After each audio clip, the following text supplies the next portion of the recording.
Hi guys, welcome back to our YouTube channel. So in this tutorial, we're gonna learn how can we stretch an object in AutoCAD. So for that, you have to click on this home button, and here in this modify group, the first option in this last row, the third row is stretch. Just after clicking, your command will be activated.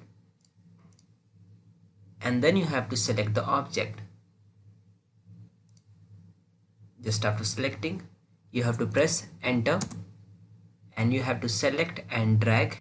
If you want to decrease the distance between these, then you should stretch inward, or you want to increase the distance, then you should stretch it outward. And if you are done, then just click over there.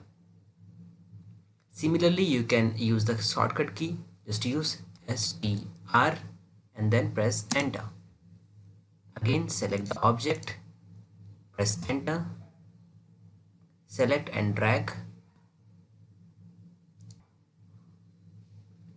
Guys, you can stretch multiple of objects at the same time. Just use mstretch command, MSTR, and then press enter. Select the objects and press enter, and then select and move it.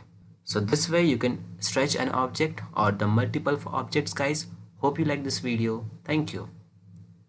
If you really like the content, then please like the video and click subscribe to see more videos like this. And don't forget to share this video with others. You can find the link to complete basics to advanced Excel tutorial in the description below, or you can visit mahagurus.com to see lots of other software courses. Thank you.